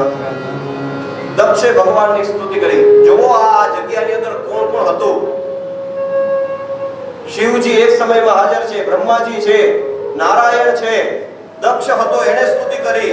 યજ્ઞના જે ઋત્વિક બ્રાહ્મણો હતા એ લોકોએ સ્તુતિ કરી. બીજા જે પ્રજાપતિના સદસ્યો હતા એ બધાએ ભગવાનની સ્તુતિ કરી. શિવજીએ પણ નારાયણની સ્તુતિ કરી. ભૃગુ ઋષિએ સ્તુતિ કરી છે, બ્રહ્માજીએ સ્તુતિ કરી, ઇન્દ્રએ સ્તુતિ કરી, યજ્ઞની બ્રાહ્મણોની પત્નીઓ હતી એ લોકોએ સ્તુતિ કરી. બીજા ઋષિ મુનિઓ જે યજ્ઞના દર્શન કરવા માટે આવ્યા હતા એ બધાએ ભગવાનની સ્તુતિ કરી. સિદ્ધોએ સ્તુતિ કરી. યજમાન તરીકે બેઠેલા જે બીજા બ્રાહ્મણો હતા એમણે સ્તુતિ કરી. લોકપાલ દેવતાઓએ સ્તુતિ કરી. વેદે સ્તુતિ કરી, અગ્નિએ સ્તુતિ કરી. બીજા જે કઈ દેવતાઓ યજ્ઞની અંદર આહુતિઓ સ્વીકારવા આવ્યા હતા એ લોકોએ ભગવાનની સ્તુતિ કરી. ગંધર્વોએ સ્તુતિ કરી. વિદ્યાધરો, બ્રાહ્મણો આ બધાએ ભગવાનની સ્તુતિ આ જગ્યા ઉપર કરેલી છે. આપણે એવા વાતાવરણની અંદર, એવા સ્થાનની અંદર અત્યારે બેઠા છે. આ શિવનું ચરિત્ર આપણને કેટલું શીખવાડી જાય કે ખાલી સ્મશાનમાં રહેવા વાળો નથી, ગૃહસ્થાશ્રમ કેમ નિભાવવો એ આની આગળથી જોવા મળે છે. શિવજીનું આવું દિવ્ય ચરિત્ર બતાવ્યું છે કે છે એ સમયે ભગવાન પ્રસન્ન થયા છે અને દક્ષને કીધું છે કે મારામાં, બ્રહ્માજીમાં અને શિવજીમાં જે વ્યક્તિ ભેદ જોવે છે કીધું એને નરકમાં જવું પડે. બ્રહ્મા વિષ્ણુ મહેશ ત્રણેય એક જ છે. કેવી રીતના? કે તો જે વ્યક્તિના હાથ પગ માથું કઈ જુદું જુદું કહેવાય, બધું એક જ. વ્યક્તિ એનાથી જ પરિપૂર્ણ થાય. બસ એવી જ રીતના બ્રહ્મા વિષ્ણુ અને મહેશ અમે ત્રણેય ભિન્ન નથી, અમે ત્રણેય એક જ છીએ, એકબીજાથી જોડાયેલા છે. આવી રીતના ભગવાને દક્ષની ઉપર કૃપા કરી એનું વર્ણન કર્યું છે. સતીના ચરિત્રને વિરામ આપતા હોય એ સમયે કહે છે કે એ જ સતીએ મરતા સમયે એવું વરદાન માંગ્યું હતું કે જો મેં ખરેખર હૃદયથી શિવજીને પતિ તરીકે સ્વીકાર કર્યા હોય તો બીજા જન્મમાં મને શિવ જ પતિ તરીકે પ્રાપ્ત થાય. અને એ જ સતી બીજા જન્મમાં હિમાલય અને મેનાને ત્યાં પાર્વતી બનીને પ્રગટ થઈ છે અને ફરીથી એના શિવજીની સાથે વિવાહ થયો છે. આમ શિવ એક જ છે, અવિનાશી, અખંડ, અદ્વિતીય. અને સતી પોતાના કલેવર બદલતી નહીં. સમય આવે ત્યારે શરીર ઉપર પડી જાય. શિવજીઓની રૂંડ માળા ધારણ કરી છે ગળામાં. એક વખત પાર્વતીજીએ પૂછ્યું કે હે પ્રભુ, તમે મને કયો તો ખરા, રૂંડ માળા શેની પહેરી? આ કઈ સૌભાગ્ય હોય, આ હારું લાગે પહેર્યું હોય? આભૂષણો કઈ ઓછા છે? કુબેર જેનો મિત્ર હોય એ રૂંડ માળા પહેરે કેવું લાગે? આ રુદ્રાક્ષની માળા લાગે ઠીક છે, આ નાગ બાપા ગળામાં રાખવા, આવી રીતના આવી રૂંડ માળા પહેરી કેવું ખરાબ લાગે? શિવજીએ કીધું રૂંડ માળા વિશે ન પૂછો. કીધું ના, આજ તો મને આનું રહસ્ય કયો ને કયો, આ હું કેમ પહેરો છો તમે? શિવજીએ કીધું દેવી રહેવા દો, એ વાત જાણવા જેવી નથી. કીધું ના, આજે તો તમારે મને કેવું જ પડશે. આ રૂંડ માળા શેની ધારણ કરી છે? કે છે એ સમયે શિવજીએ કીધું કે દેવી, હું તો અદ્વિતીય છું, અવિનાશી છું, પણ તમે પ્રત્યેક અવતાર લઈને પ્રગટ થતા જાઓ છો, પાછો તમારો નાશ થતો જાય છે, પાછો જન્મ લ્યો છો, પાછો તમારો નાશ થતો જાય છે. અને મને તમારા પ્રત્યે પ્રેમ બહુ છે, એટલે તમારા એ પ્રત્યેક અવતારની અંદર તમારું જે માથું હોય છે ને, એની હું રૂંડ માળા ધારણ કરું. આ જે કાંઈ છે ને એ તમારા જ શરીરનો અંશ છે, એ મેં ધારણ. આના જેવો પ્રેમ કરવા વાળો બીજો કોણ બને? આના જેવું સામર્થ્ય બીજું કોની પાસે? મહાદેવ તો મહાદેવ. મહાદેવનું આવું દિવ્ય ચરિત્ર વર્ણવ્યું છે. આવું મહાદેવના દિવ્ય ચરિત્રના આપણે અહીંયા દર્શન કરી શિવજીનું થોડું નામ લઈએ. આપણે બ્રાહ્મણો બધા ભેગા થયા, ગંગાનો કિનારો છે, દક્ષેશ્વર મંદિરના સાનિધ્યમાં ભેગા થયા છે. શિવજીનું સ્મરણ કરી અને આપણે આજની કથાને અહીંયા વિરામ આપીએ. આવતીકાલથી પાછી કથાનો દોર પકડશું. कल स्वामी जी थोड़ी देरी होगी शाम को, अभी से आपकी आज्ञा ले लेते. हाँ, हो गया. કારણ કે કાલે કૃષ્ણ જન્મ છે. હવે આપણે 7મા સ્કંદે પહોંચવું તો ચોથો સ્કંદ હાલે. આવી રીતના કથા થાય ને તો હજી આપણે કેટલું ઉડાડી દીધું. આટલી 10 વિધિ વર્ણન કર્યું સૃષ્ટિનું, આમાં આમ છે, આમાં આમ છે, એમ કરતા કરતા આપણે ઘણી કથાઓને સંક્ષિપ્તમાં જોઈ. પણ એ સંક્ષિપ્તમાં લેવાનો અમને વ્યાસજી આદેશ આપેલો છે. સમાસ વ્યાસ યોગતા. તમે એને સમાસથી કહી શકો, વિસ્તાર કરીને કહી શકો. આવો શિવજીનું નામ લઈએ અને આજની આ કથાને આપણે અહીંયા વિરામ આપીએ.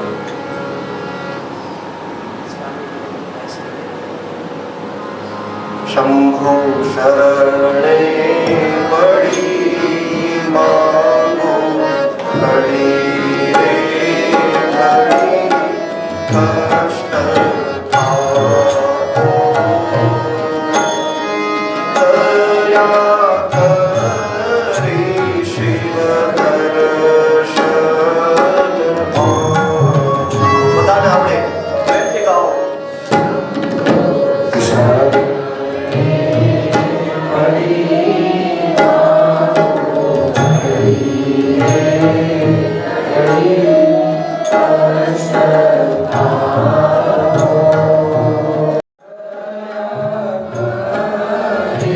Shiva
ભગવાન શિવજીનું નામ સ્મરણ કરી અત્યારના સત્રને અહીંયા વિરામ. આવતીકાલે સવારે ફરીથી 9:30 કલાકે આપણી આ કથાયાત્રાનો પ્રારંભ થશે. જય ઘોષ કરી આરતી કરીએ. શ્રી દ્વાર